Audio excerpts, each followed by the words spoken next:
Hello, everyone.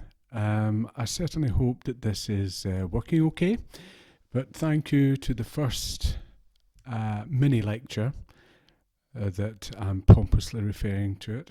It's actually just a kind of overview of some of the materials we might have covered in class, but with a voiceover provided by me. But I hope that it goes some way to compensating you for the lack of some of the traditional approaches that we're now victim to because of these challenging new circumstances. Anyway, in today's mini lecture, I aim to give you a quick overview of our new unit, which, as you know, is called Writing Fiction, and also to introduce you to some of the things we ought to be thinking about as we plan our fiction. And the first topic that we will be looking at today is a very important one, which is that of setting. But anyway, first of all, let us think about what the unit is, what you'll be required to do, and what the general expectations are going to be. Okay, what do you have to do? Well, the first thing that you have to be aware of is that the submission date for all the work is May the 17th. Okay, that's May the 17th. And don't forget, of course, that between now and then there are 2 weeks of no teaching, which is going to be part of the Easter break.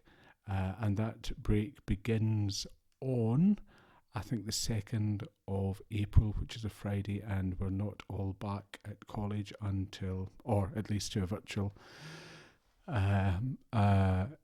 virtual version of the college until April the 20th. So what do you have to do? Well, it should be clear on the screen. You have to write 3 short pieces of fiction in a range of genres or styles. And of course, these genres could be romantic fiction, science fiction, horror, children's literature, adventure, etc. And we've already completed work in genre in other parts of the course. So if you have a particular liking for any of those generic forms, then please have a word with me about it and share some of your ideas. So they have to be a mix of genres, but crucially, they each have to demonstrate that you are using these conventions well in your writing.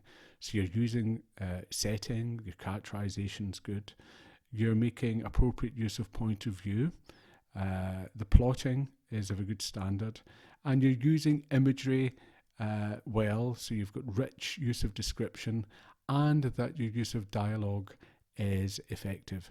And don't worry, over the next 2 or 3 weeks we will be covering all of those elements. So you've got 3 shorter pieces of writing, and in addition to these 3 short pieces, you have to write an extended plan of a larger piece of writing.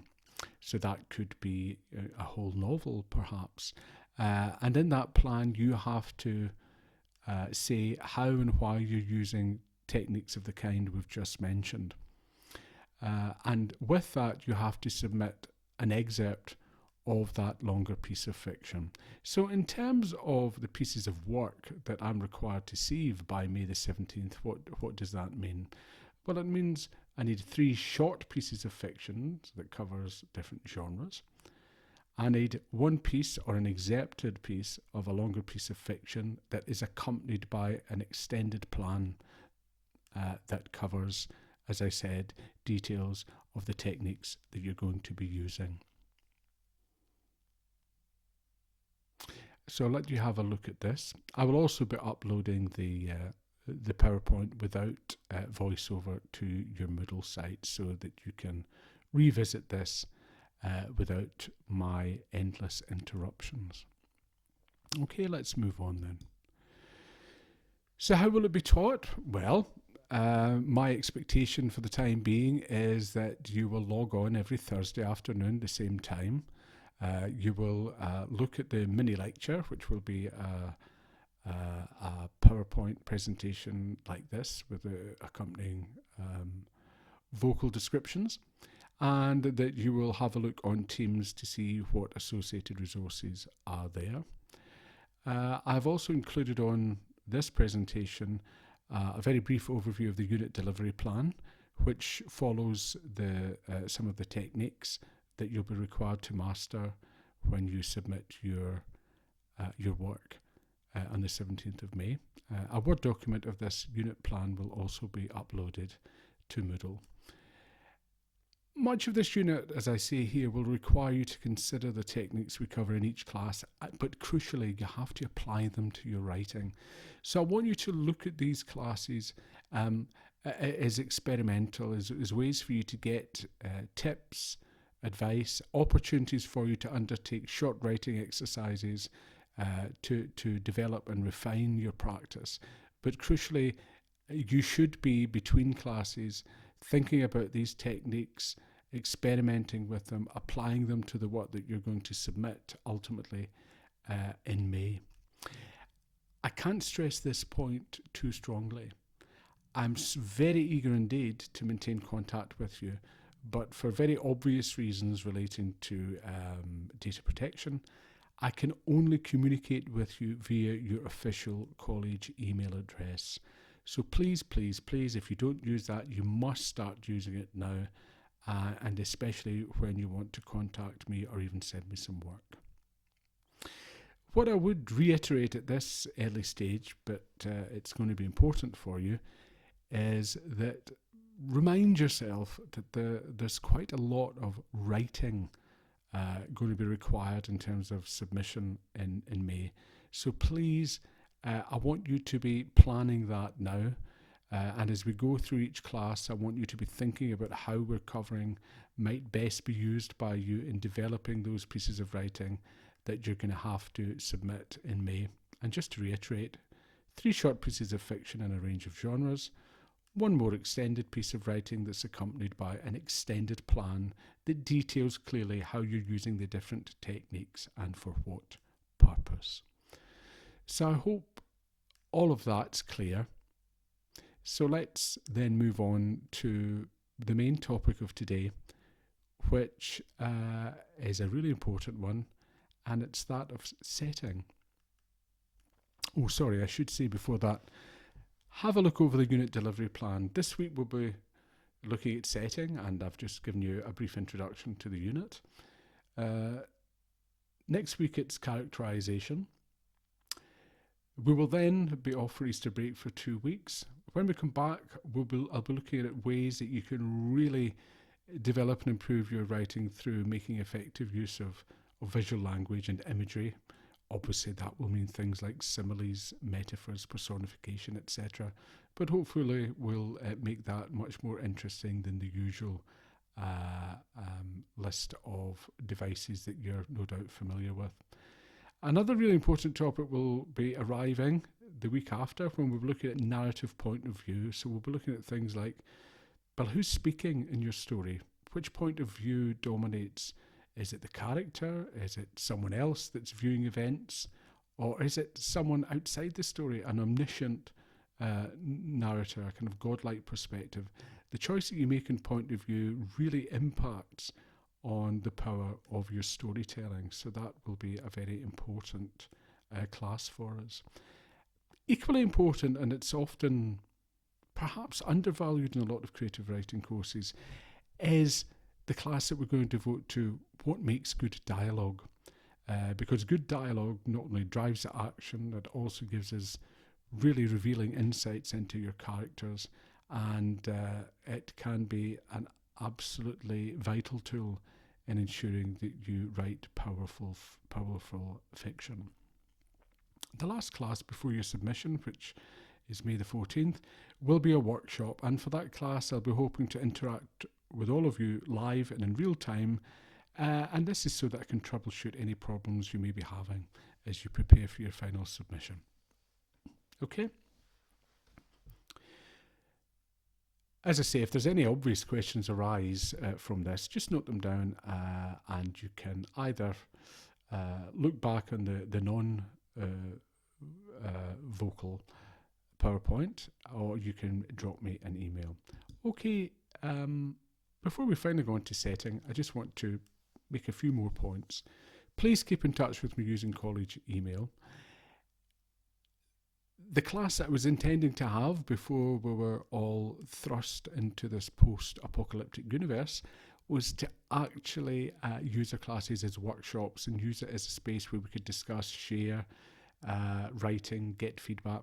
We can't do that as well as I'd hoped, but you have an option, you and your classmates, to create your own site where you can create an interactive space where these kinds of support and inspiration can be available to you. So I want you to seriously collaborate with each other and think about how you can best support each other in that respect. As I said, please use these classes as a springboard for you to apply these techniques to your writing. Please plan carefully, you've got a lot of work to get through. I will try to find other ways to get us together in a live setting, and I'll keep you updated on this. And your resources and materials will be updated regularly in Moodle, so please check in regularly. And please keep in touch, but again, through your college email. Okay, setting. My love for Linton is like the foliage in the woods. Time will change it, I'm well aware, as winter changes the trees, Catherine says. My love for Heathcliff resembles the eternal rocks beneath, a source of little visible delight, but necessary. Now, I don't know if you've read Wuthering Heights. Shame on you if you haven't, especially since this remarkable novel, its genesis, its author, and its remarkable setting is geographically so close to us here in Manchester. But this is definitely a novel that famously uses setting in a most remarkably productive way. As that even very short quote suggests, the landscape, the Yorkshire moors in Bronte's novel, not only encapsulates the love of Catherine and Heathcliff, even that short quote demonstrates to us how the landscape tells us something about the character. I mean, to compare Heathcliff, who's a bit of a dark, brooding, solemn, unsentimental, but wildly romantic individual, to compare him to rocks, not just rocks, but eternal rocks, is also saying something about his character and the love that Catherine has for him. This is just one of a number of examples that this incredible novel, whose name actually is itself a kind of shorthand for the moors that feature so heavily in the novel, about how wonderful this novel is in terms of its use of setting. And there are others, of course, many of which we'll recognise. There's probably no author that makes more effective use of setting than Charles Dickens, especially in Dickens's evocation of London, where I think we can justifiably say that London is not so much a place in Dickensian fiction. It almost becomes its own character. It's as alive in his novels as the people, and in some cases even more so. Here's a really famous opening passage that you'll be familiar with, but it's worth reacquainting ourselves with it. This is the very beginning of Bleak House, and just to provide you with some context here, Bleak House is about many things, but one of the main things it's about is about the absolute absurdity of law and the legal profession and all its obscurities and its sprawling bureaucratic machine that gets all kinds of characters into its grip and into all kinds of interminable dramas. And so it's particularly effective that at the very beginning of the novel, this idea of fog doesn't just refer to the weather, it kind of refers to this theme, and it evokes a real kind of emotional backdrop to the story and to many of the characters that inhabit that story. Anyway, here it is. London, Michaelmas term lately over, and the Lord Chancellor sitting in Lincoln's Inn Hall, implacable November weather. As much mud in the street as if the waters had been newly retired from the face of the earth. And it would not be wonderful to meet a megalosaurus 40 feet long or so waddling like an elephantine lizard up Holborn Hill. Smoke lowering down from chimney pots making a soft black drizzle, with flakes of soot in it as big as full-grown snowflakes gone into mourning, one might imagine, for the death of the sun. Dogs, undistinguishable in mire, horses scarcely better, splashed to their very blinkers, foot passengers jostling one another's umbrellas in a general infection of ill temper and losing their foothold at street corners, where tens of thousands of other foot passengers have been slipping and sliding since the day broke, if the day ever broke, adding new deposits to the crust upon crust of mud, sticking at those points tenaciously to the pavement and accumulating at compound interest. Fog everywhere. Fog up the river where it flows among green aits and meadows, fog down the river where it rolls defiled among the tears of shipping and the waterside pollutions of a great and dirty city, fog on the Essex marges, fog on the Kentish heights, fog creeping into the cabooses of collier brigs, fog lying out in the yards and hovering in the rigging of great ships, fog drooping on the gunwales of barges and small boats, fog in the eyes and throats of ancient Greenwich pensioners wheezing by the far sides of their wards, fog in the stem and bowl of the afternoon pipe of the wrathful skipper, down in his close cabin, fog cruelly pinching the toes and fingers of his shivering little prentice boy on deck. Chance people on the bridges peeping over the parapets in a nether sky of fog, with fog all around them, as if they were in a balloon and hanging in the misty clouds. Woo, right. I don't expect you, if you're unfamiliar with this, to take this kind of tsunami of words and descriptions easily on first reading, but I think you'll be able to notice a few things. First, look at Dickens's style in that opening paragraph. Very short sentences. It's almost like notes, but then the sentences get longer. This very slapdash annotated form of description, this very impressionistic tone that the language has in the first paragraph is itself all of a piece with the setting. It's almost as though things only briefly come into view before they disappear into the fog that Dickens so powerfully captures and makes such a focal point of the second paragraph. We can see here that the fog is not just about the weather, is it? It's also alerting us to a kind of mood, an atmosphere, and even a theme that's going to dominate the novel, which is about alienation, which is about loneliness, which is about isolation.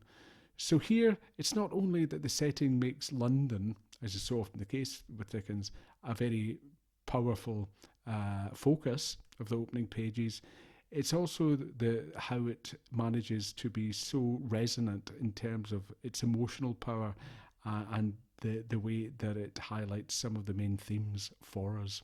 It's really worthwhile you taking your time to read back over that.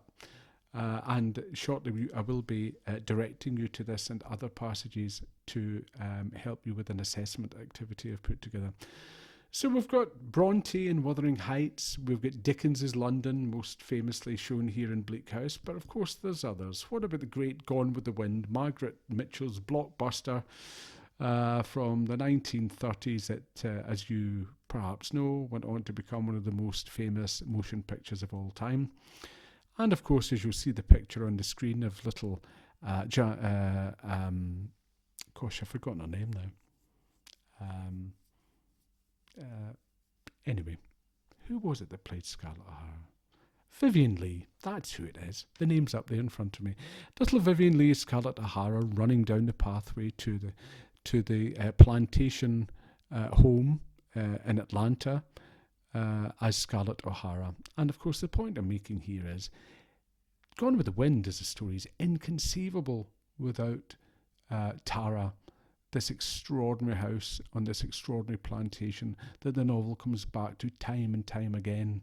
And the main character of Scarlett O'Hara seems to have an almost supernatural connection to Tara. Here's just one of many descriptions of it. The whitewashed brick plantation house seemed an island set in a wild red sea, a sea of spiralling, curving, crescent billows petrified suddenly at the moment when the pink-tipped waves were breaking into surf. If that seems very wordy, you'd be right, but that's kind of part of the many charms of this book. Mitchell is not shy of very rich visual language. Again, that's a topic we'll be coming to. But what she absolutely does is make Tara the scene of all the main dramas, all the main interactions of this novel. And it would be almost impossible to imagine that it had the power and the impact that it did had she not paid such attention to a depiction of the setting. And there's other more recent examples. Harry says that he'd never imagined such a strange and splendid place as Hogwarts. And those of you familiar with J.K. Rowling's novels will know just how integral that setting is, not just as a place where the action occurs, but also as creating a mood, being the backdrop for character interaction, revealing the motives of characters, being the engine of all kinds of plot developments. So in other words, what I'm saying to you is a setting is not just a place, it's so much more than that. And if you can start to think about your setting in your piece of fiction in this more extended sense, then you're very well placed and prepared to produce a much more rich and complex piece of storytelling. So it's more than just a place then, isn't it? It certainly identifies the time. And with the time, it's also instructing the reader that, with that comes certain expectations they should have about the social and political context. For example, London in 1854, we would expect to have all kinds of features and elements in terms of its social organisation and its political values than one that was set perhaps in the swinging 1960s. It provides a location, absolutely, and by that I mean literally a physical geographical location that you should be spending time thinking about and how you can best render that in your writing. But also, as we've already seen, especially in Dickens, it sets a mood.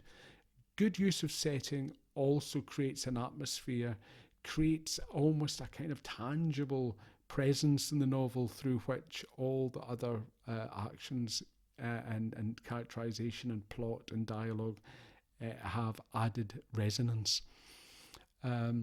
Setting can also allow the writer to depict social relationships and character. Sorry about this. The phone went off there. I knew that would happen. Character interactions in a very particular way, and we'll come to that in a minute. It's also there to actually, as most writing is, to provoke an emotional response in the reader. So I want you to be thinking about, what do you want your reader to feel when you are presenting them with a particular setting? But it can also, of course, not just be used to provoke the feelings of the reader. It can also be there to reflect perhaps emotions of characters or of the relationships between characters.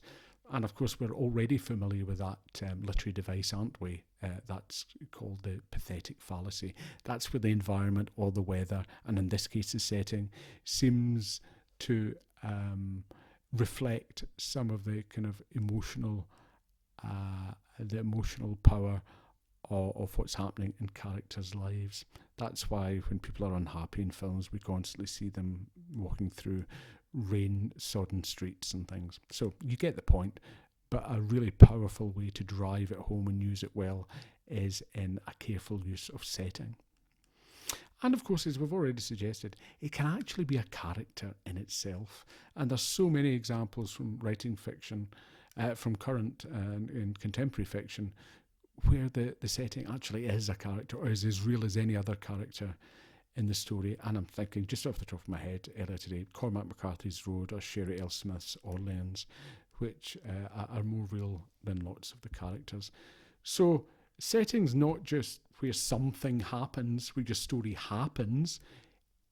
It actually, if used well, can provide all these other important elements to your story.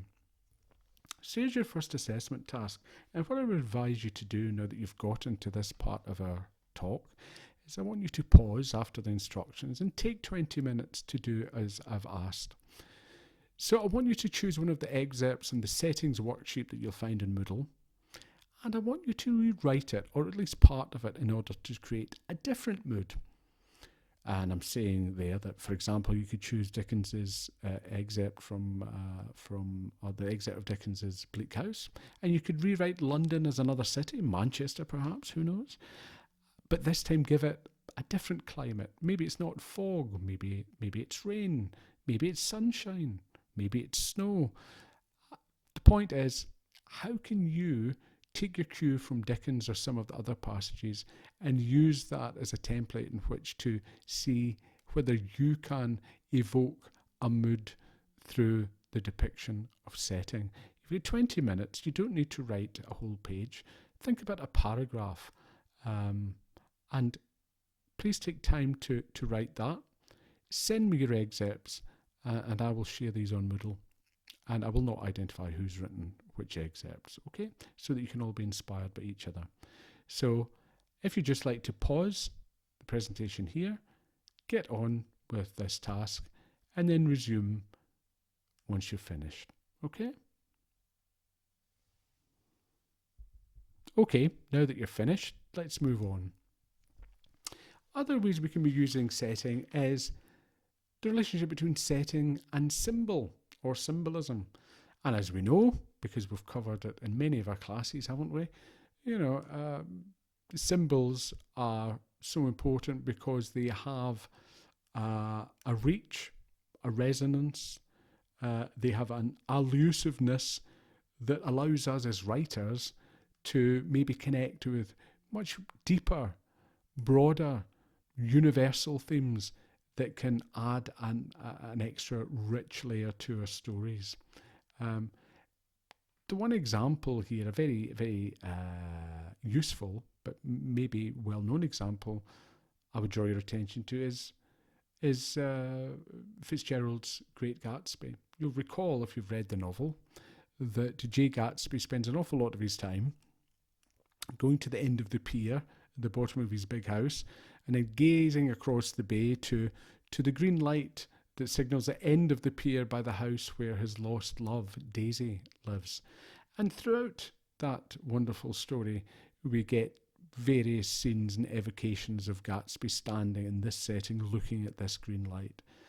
And perhaps in one of the finest closing passages of all modern literature, the green light features very heavily. And this is how The Great Gatsby ends. And it says, Gatsby believed in the green light, the orgastic future that year by year recedes before us. It eluded us then, but that's no matter. Tomorrow we will run faster, stretch out our arms further, and one fine morning... So we beat on, boats against the current, borne back ceaselessly into the past. Now, I think we'd have to have an entire class on The Great Gatsby to unpick the full richness of this extraordinary last paragraph. But it should be obvious to you, even if you're not that familiar with the novel, that the green light here is more than a green light at the end of a pier. It means it becomes symbolic of desire. It becomes symbolic of something that's ungraspable. It becomes symbolic of something that, however much we try to have it in our grasp, we can't quite reach, we can't quite get there. Yes, that may mean literally the love that Gatsby has for Daisy, but it also hints at desire more generally. And I think the last paragraph kind of hints in that direction. So what does this mean for you? Well, it means start to think of your setting not just as in terms of it being a real geographical location. Can you start to imbue that setting with other richer connotations? Maybe not of the kind that Fitzgerald's chosen, but it's something that you really need to be thinking about if you want that your writing to have that necessary richness and that kind of texture that all good writing has. Think about how it relates to symbolism. Well, there's setting and action, of course, and we often forget this. Oftentimes in really good novels and really good pieces of fiction, the setting itself is absolutely crucial in influencing the behaviour and the interactions between characters, and it's crucial in driving the plot or the story forward. And as I'm suggesting to you here, there's so many classic examples from Victorian fiction, especially where class differences between characters become particularly foregrounded as characters behave differently in unfamiliar settings. A really good example of that is Dickens's Great Expectations. If you're not familiar with the story, Pip is a young man who thinks he's come into a lot of money from a wealthy older woman, and then he starts to distance himself from his family, especially his guardian Joe Gargery, who's a blacksmith. And lives very humbly, and Pip gets ideas above his station and goes to London to make his name, and Joe, who's used to working in the marshes, becomes a source of shame and irritation to Pip. And as I'm suggesting here, when Joe visits Pip in London, the awkwardness he displays in London and the various posh settings that Pip finds himself in actually helps Dickens to show the reader, not to tell the reader, but to show the reader that Joe has a kind of quiet dignity compared with the increasingly snobby attitude that the reader can see that Pip's taking. Pip's embarrassed by Joe's behaviour when he accompanies Pip to Satis house, and when Joe comes to visit him in London, this clash between character and setting becomes a really revealing part of the plot and really does help Dickens in the characterisation. As I share with you there, Pip admits, quote, "I wanted to make Joe less ignorant and common that he might be worthier of my society." Charming, huh? And Joe, bless him, he ends his London visit and says to Pip, quote, "You and me is not two figures to be known together in London. I'm wrong out of the forge, the kitchen, or off the meshes." By meshes he means the marshes down by Kent, where Pip grew up. So here's the big question for you when you're thinking about setting. How are you using setting to drive action and to give your readers an extra insight into your main characters? In other words, if you throw characters into unfamiliar settings and see how they behave, then you can see, therefore, how setting is absolutely indispensable to writers in creating richer characterisation, more action, and often conflict that can drive the plot forward. So please pay attention to this relationship between setting and action. So here's another assessment task for you, and as last time, once we get to the end of instructions here, just pause the presentation and try out the assessment task and then share it with me. What I'm really trying to get at here from what we've been saying for the last 10 minutes or so is trying to make your setting much more resonant in all of your writing. So how are your characters actually connected to the setting? How do they interact with it? Scarlett O'Hara is almost supernaturally linked with Tara. The love of Cathy and Heathcliff is unthinkable outside the setting of the Yorkshire moors. We could ask ourselves, how memorable would Lord of the Rings be without Middle-earth, this extraordinarily extended, beautifully detailed setting that was imagined by J.R. Tolkien? Characters in Was Brideshead Revisited, the characters are themselves really kind of drawn for us precisely by the way that they interact with the main setting, which is the estate called Brideshead. That's how important character interaction is with setting in a story such as that. So in what ways could you get characters to interact with setting in a way that's memorable and meaningful and helps us understand characters better? So what's your character's connection to your setting? What does it reveal about your character? In order to get us into the mood to explore this a little bit further, here's your second task. I want you to think of a place that is of real significance to you. Now, I want you to write a paragraph that introduces that place as though it was a person. Think about how it looks, how it smells, the kind of personality traits that it has, and how it makes you feel. Please share with me. Remember, one of the real challenges and joys of this little exercise is to try not to think of it as just an inanimate space. Really imbue it with personality traits and see if that can provide a much more vivid evocation of setting. I'm sure it will, and I'm really looking forward to seeing what you've written.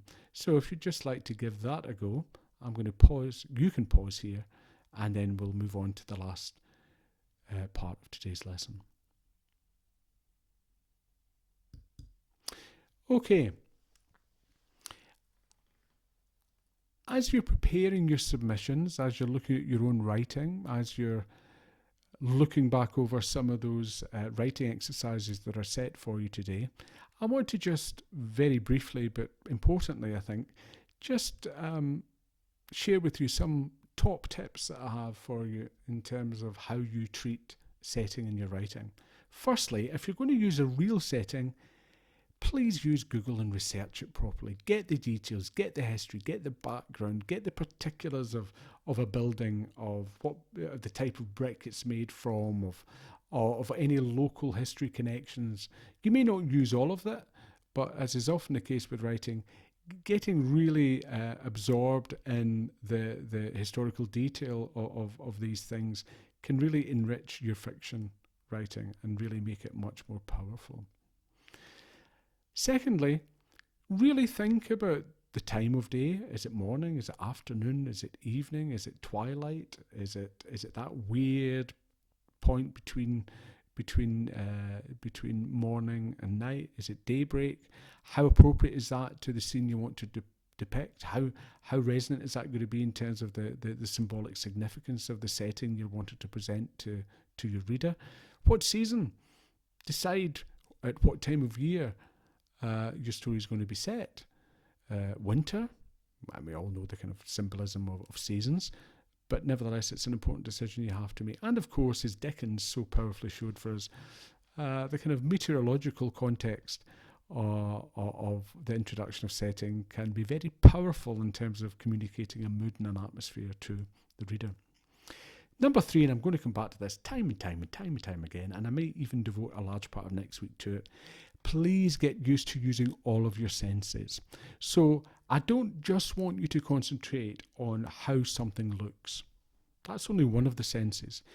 Start to think about the smell. If you were at this setting, what kind of smells would you have? What kind of textures are there? How would it feel to the touch if you had to reach out in the place that you want to write about?